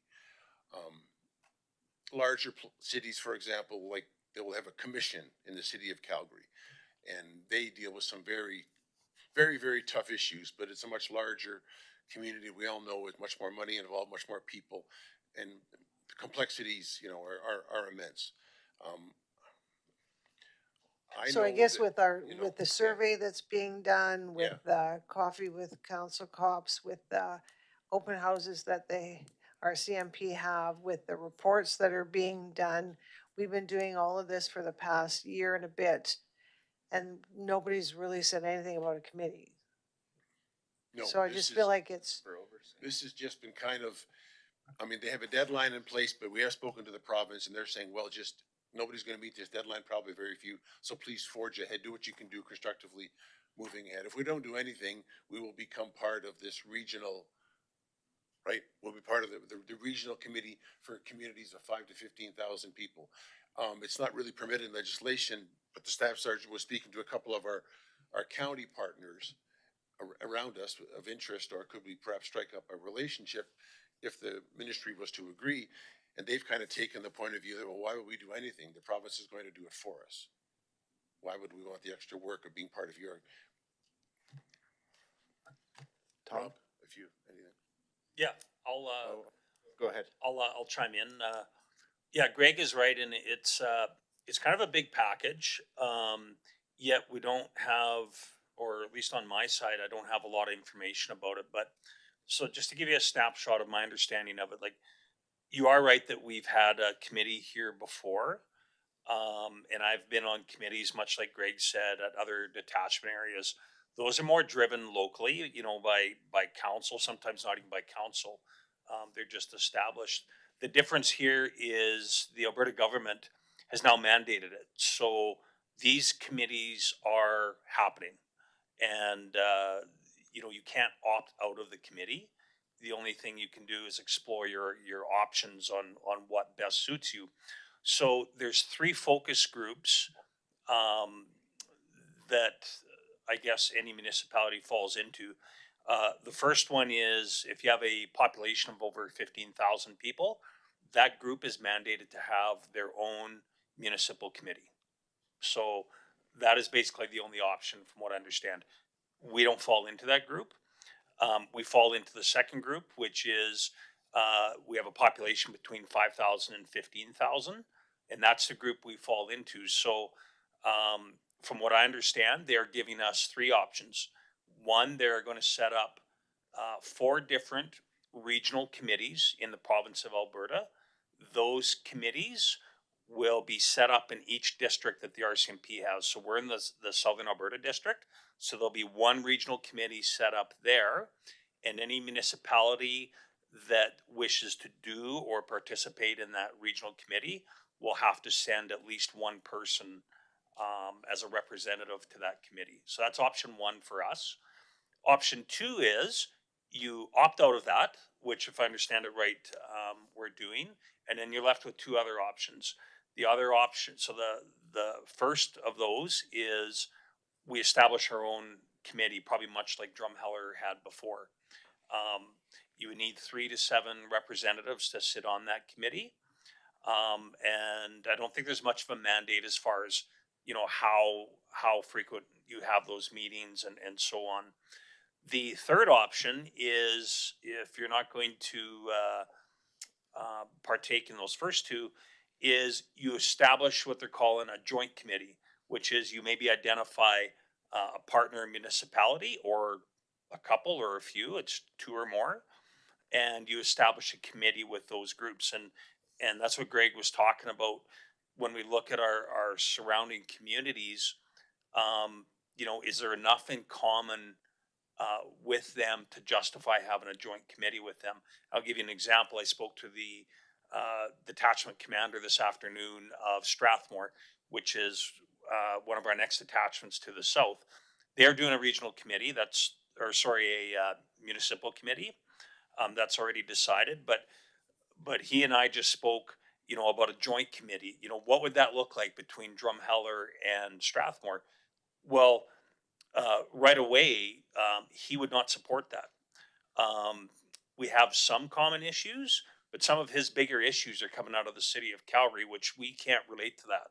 So I don't think it would make sense to have a joint committee with them and try and work on the same issues. All of this, we have to be mindful of what the mandate of these committees are, which if you look at uh, the mandate that we fall into, it's to oversee the municipal policing service agreement. There's a small comment about that. There's more comments about setting priorities and having that voice with the RCMP. So when I look at all of the models available to council, there's pros and cons to all of them.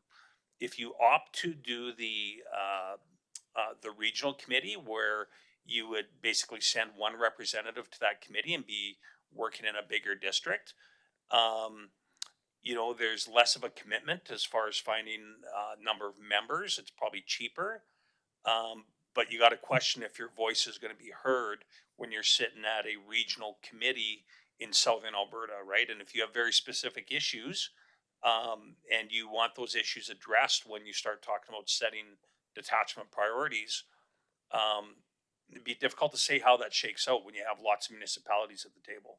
So that's kind of one downfall. So logistics are probably easier. You know, is your voice going to be heard, right, with regional one? If you establish your own municipal committee, this is your committee. You would delegate who sits on that committee and would be very, very local to the detachment and to the community problems. But again, this is what Greg was talking about. We've had issues in the past with, you know, finding the people and the time and so on. So that's kind of the downfall with that one. And then the third one, again, if you have a joint one with, say, Strathmore, whatever, you know, does that make sense? So pros and cons on all of them. And this is being led by the province. So again, it's happening, and it's just a matter of picking what works best, I guess, for, you know, for the town and stuff. One option that I talked about that would really make sense to me, but I don't believe it's on the table, is have a local committee that would consist of the town of Drumheller and maybe reps from Starland County, Kneehill County, and our surrounding, you know, smaller municipalities. But that's not on the table because the municipalities with a population of 5,000 or less are being represented by a provincial committee. So, so I don't believe that that's an option there. So it's just a matter of, you know, how you want to proceed with the three options. Does that make sense, what I'm saying? Tom? So back in the day, about 25 years ago, I was asked to be on the Citizens Advisory Committee to the RCMP. I was vice principal of the school. And this committee would meet once a month with the detachment commander. And it was made up of a whole bunch of people from the community. There was a council representative, there was a representative from the penitentiary, a representative from Citizens on Patrol, a representative from Rural Crime Watch, a representative from seniors, a whole cross section of people from the entire community. And we would meet, as I say, about once a month. And the detachment commander would outline, some of the main staffing things that are going on and some of the issues. And then we do a quick round table, and some of the people would do bring up something, seniors fraud or whatever. Then the province came out with the mandated everybody has to have a policing committee. And the reason for the policing committee was you had to have somebody trained on that committee for grievances towards the RCMP. And so we ended up with somebody trained.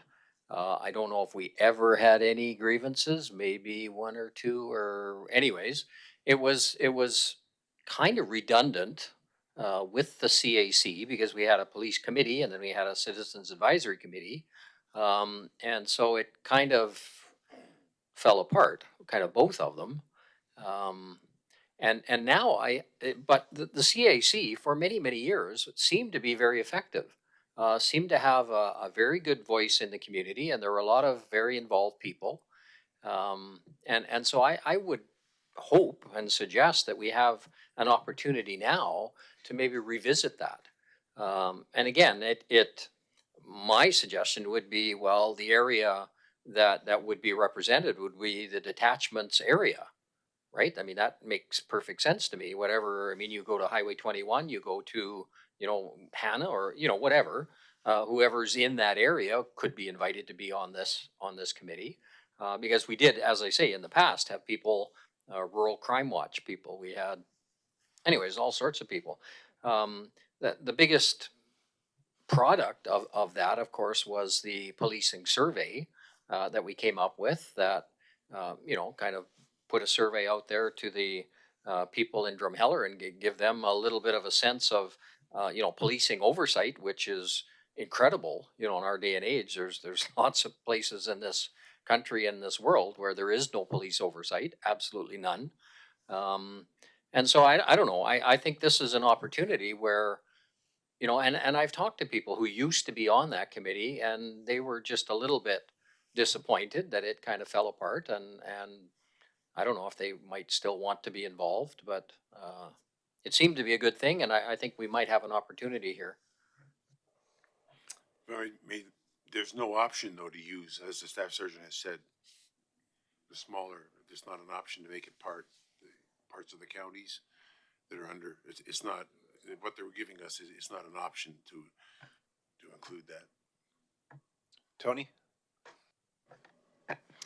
Yeah, so just to clarify in my mind here, so if we do nothing, we become part of the 5 to 15,000 population of all of southern Alberta, south of Stettler, Innisfil, that whole territory, which is the Banff, Brooks, Coaldale, Diamond Valley list that's provided to us here. Yeah, that is correct on that. Yeah. So we have one small voice in a big fishbowl, like you said. Correct. To go to joint committee, we don't get to pick Starland surrounding area that you police right now because they're not part of that 5 to 15,000 population. That's correct. Yeah. So we are still going from a Brooks, a High River, Strathmore, a Banff. So a little smaller fishbowl, but still no voice because they're not even close to Drumheller. Initially, we had considered that, Mr. Locker, it might be possible to find similar populations that qualify in a relative geographic area, to Drumheller. That are in a 5 to 15,000, 5 to 15,000, which is on this list here. But it appears that, which I don't see anything close to Drumheller. No. So a little smaller fishbowl but still a voice that is represented in such a big fishbowl. You know, No, exactly, sir. so I guess the only way is if we want a voice, we have our own committee like we had before. However, if we establish a committee and can't get anybody to sit on it, then it's kind of redundant too. So We could go down that path. We could certainly, go down, do we get pushed into this and can opt out later? well, they haven't made that clear, but I'm thinking that would have to be an option, would it not? I would think so. They haven't made that clear, sir, but I think that would have to be an option. We can go down the path of again, forming our own municipal policing committee under these new rules and policy guidelines, and in good faith strike out and see where that goes. We can certainly do that. Yeah, yeah, and I guess the difficulty there is rather than supplying one member or one individual to be represented in a big fishbowl, we'd have to come up with 8 to 15 for a committee that's local, right? Or 3 to 7, what was it? What was that thing, Rob? Yeah, 3 to 7 for your own committee. For your own committee? Yeah, 3 to 7 people. But we were concerned because in the past, for reasons I've mentioned, there'd been sort of dwindling interest, response, input into this committee, and didn't want to again go down, lead this to a, Well, I think it's worth pursuing if we can have a localized group that serves the needs of Drumheller. However, if we can't muster that, being part of either fishbowl we're not going to be heard anyway. So if that's the wishes of council, we can certainly start immediately going down the path of forming our own committee. Okay. I'm just, one of the things that struck me is we have a joint sort of detachment that our officers serve the provincial area and the municipal area, but they're going to be represented by 2 different committees at the next level. that's my understanding. So on the provincial side, they're only presented right now with one option, which is you'll be represented by the provincial committee. Go ahead. Okay, so going with the motion here, it's basically says opt out of the regional, but then a joint with a municipal, which we can't do. So really. So if you're opting out of the first option, which is the big regional one, then you're left with 2: either create your own or find partnering municipalities and create a joint one. And again, that joint one can be 2 or more municipalities.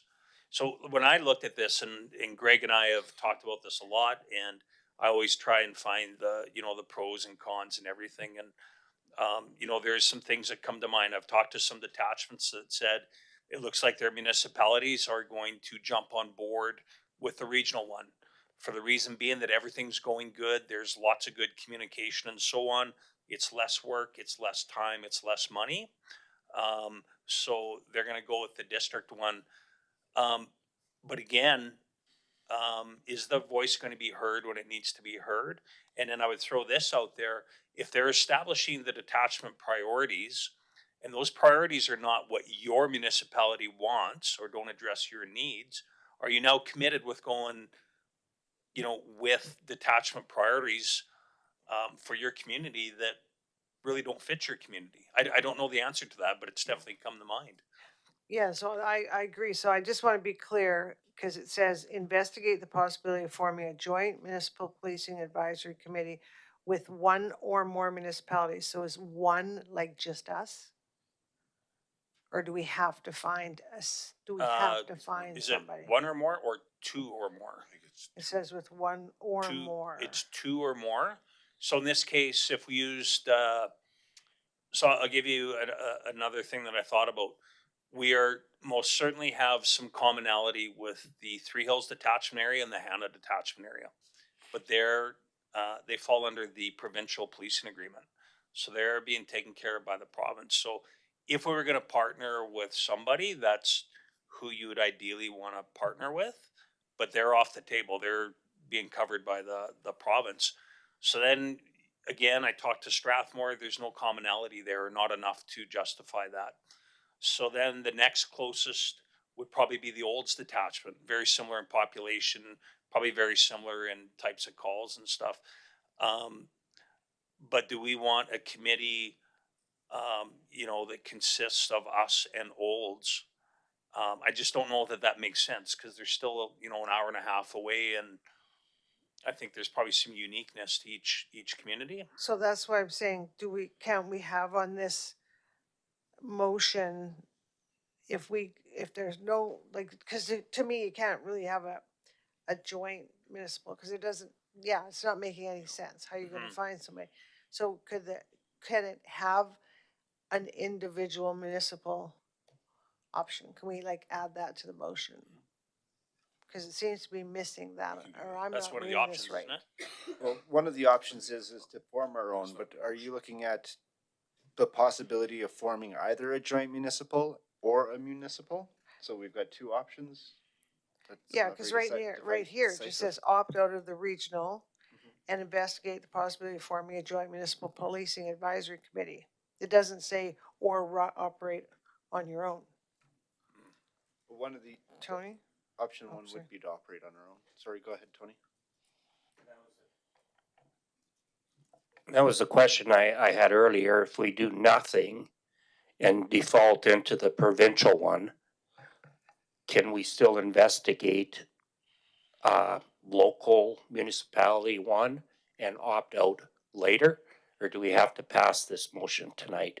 No, that hasn't been made clear, Mr. Locker, that we're assuming that if we formed a local committee, just our own municipality, and then things change down the road, that we could, that could be that could be put aside and we could form into the larger.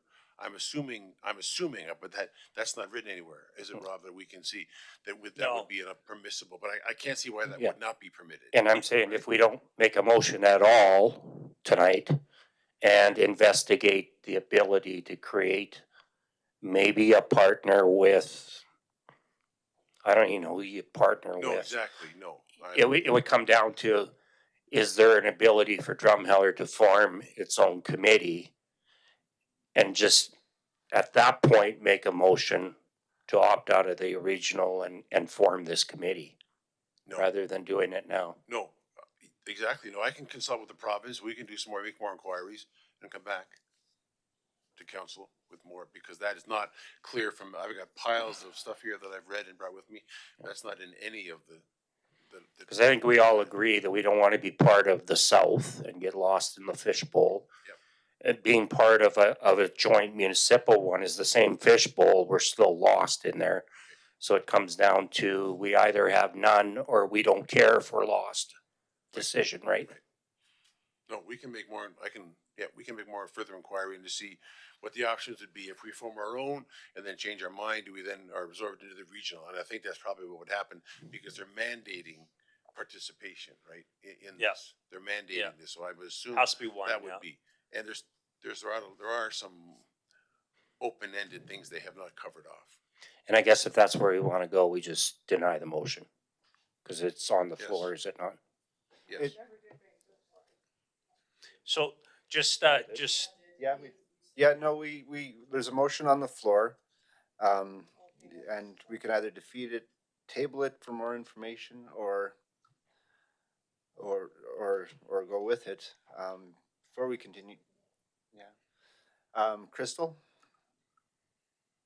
Yeah, I was kind of under the same thing as Tony, as being like, can we just wait for the province to tell us what we need to do and then make a decision?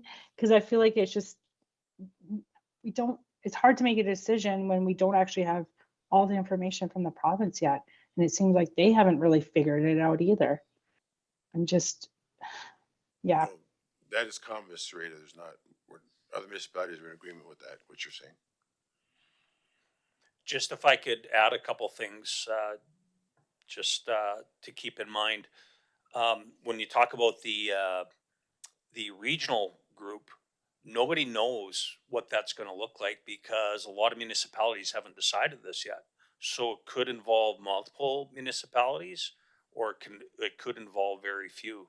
I've talked to some detachments. A couple have indicated it looks like that their municipality is going to partake in the regional one, and probably a few more have indicated that they're going to start their own committee, so they can address their own issues, keep it local, and so on. I have yet to find a municipality or a detachment that said they're leaning towards a joint kind of a partnership with somebody local sort of thing. So just some things to think about.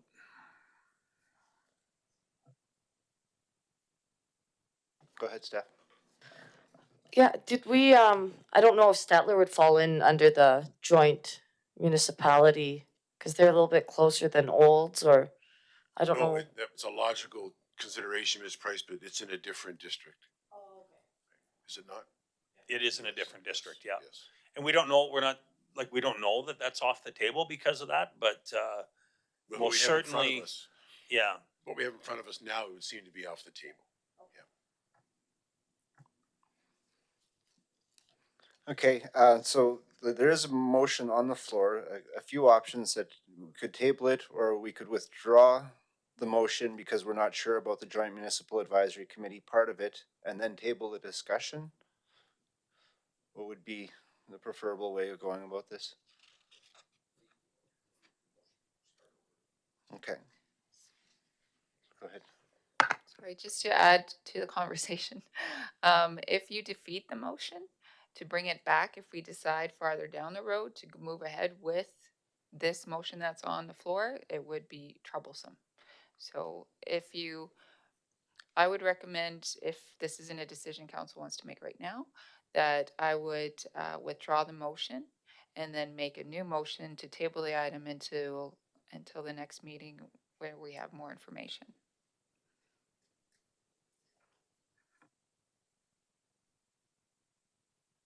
Whoever made the motion would Okay. withdraw. So Crystal, this is your motion. Do you have any thoughts on it?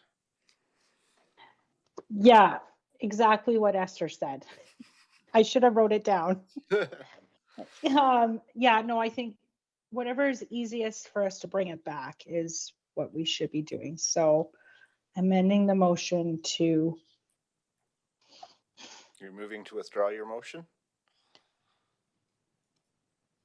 yes, withdraw my motion.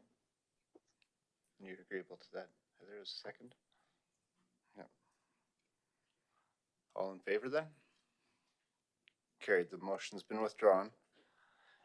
And do we want to set a time or date for tabling this till? We have no idea when we'll have information. We do have a deadline of March, is it March 31st for? March 5th? Well, that's not gonna happen, I don't. Mr. Kalafa, yeah, March 1st, sir, is the deadline, but they indicated that if the province themselves, if we're moving ahead in a positive way, it's not like anything terribly Pressing. serious. Okay, And we are moving ahead enough. we can leave it at that then. Thank you. Good conversation.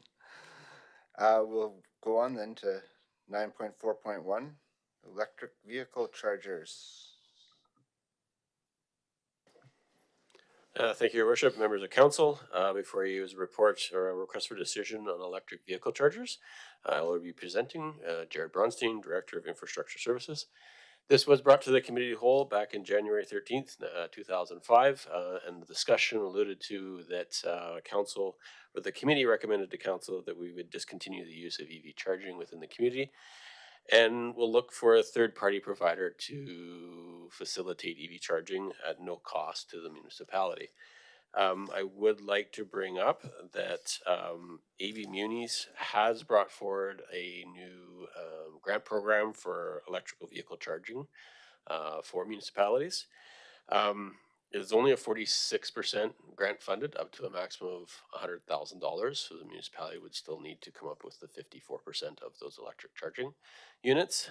This is only for level 2 and level 3 charging units. So we would have to upgrade our existing units. I just wanted to put that on the table so you guys are aware that electric vehicle charging stations are coming back for municipal funding through grant programming, but again, not at the high grant programming, would probably like to see it like 80 or 90%. The recommendation before council tonight is that council discontinue EV charging services and that the development of EV charging be left to third-party organizations, and that the 2 EV charging stations located at Badlands Community Facility and the one at the parking lot on First Street West, north of Railway Ave, be deactivated by the end of September 2025. Any questions of council? We'll put the first proposed motion on the floor. Tony? I move that council removes the 2 town-owned and maintained EV charging stations, one's located at the BCF and the other located at the parking lot off First Street West. Second? Steph? Discussion? Tom? What would be the timeline of removing these? Would they be like next week or 2 months from now, or what do you think? We'd be looking at the end of September 2025. So we'd wait till after the tourist season. Yeah, I was just wondering if we could even put a sign on them eventually saying this charger will be removed as of. Yeah, so the such and idea is such a to put date. signage on it probably within the next month, showing that these 2 units will be discontinued by the end of September 2025. Further discussion? Go ahead. Will we be putting also on those signs that they can go get higher powered chargers at 2 local suppliers? Oh, we can. We'll make sure I just that think it's good to promote our local businesses. will do. Thank you. Further discussion? All in favor? Carried. And there's a second proposed motion. If somebody would like to make that. Tony? I move that council only moves forward with the installation of the new EV charging stations should a third-party provider want to partner with the town, and that third-party provider fund the full installation of the EV charging stations. Second? Crystal? Further discussion? Tom? Yeah, I guess I'm a little bit worried about the provider funds the full installation. So that means they have to buy it, they have to install it, they take over all of the expense of it. That is correct. And so that would rule out a situation where Alberta municipalities, would give us a bunch of money to do it. We wouldn't be able to do that because of this motion. So at any time, council can go back with another motion stating they'd like to move forward with EV charging, and at that time we can look at grant funding opportunities. But this says no. You can overturn a motion as a motion. Go ahead. Well, you can overturn a motion with a motion, Tom. Crystal?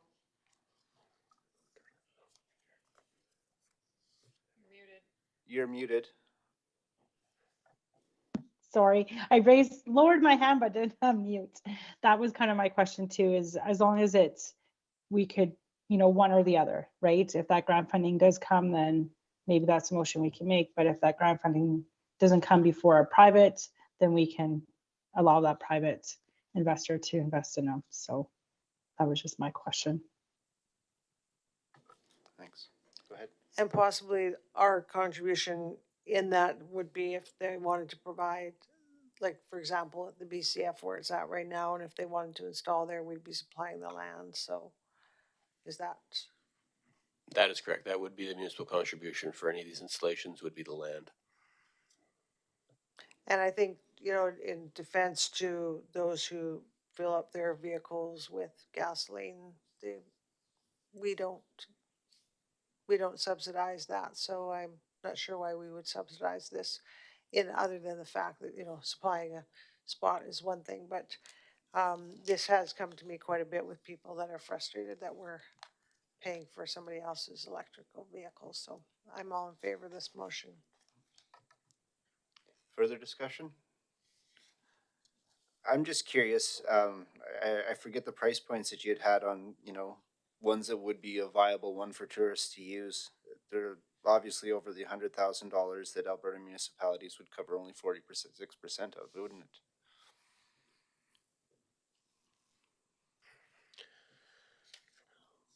So to go high-end 320 kilowatt ultra EV chargers, you're looking between $350,000 and $400,000. For a 100 kilowatt DC fast charger, we're between $150,000 and $200,000. So yeah, it would cover much less than 46% even then. Further discussion? All in favor? Carried. Well, thank you. Is there a motion to adjourn? Steph, I move the council adjourn the meeting. second. Tony? All in favor? Carried. Well, thank you very much, and keep warm.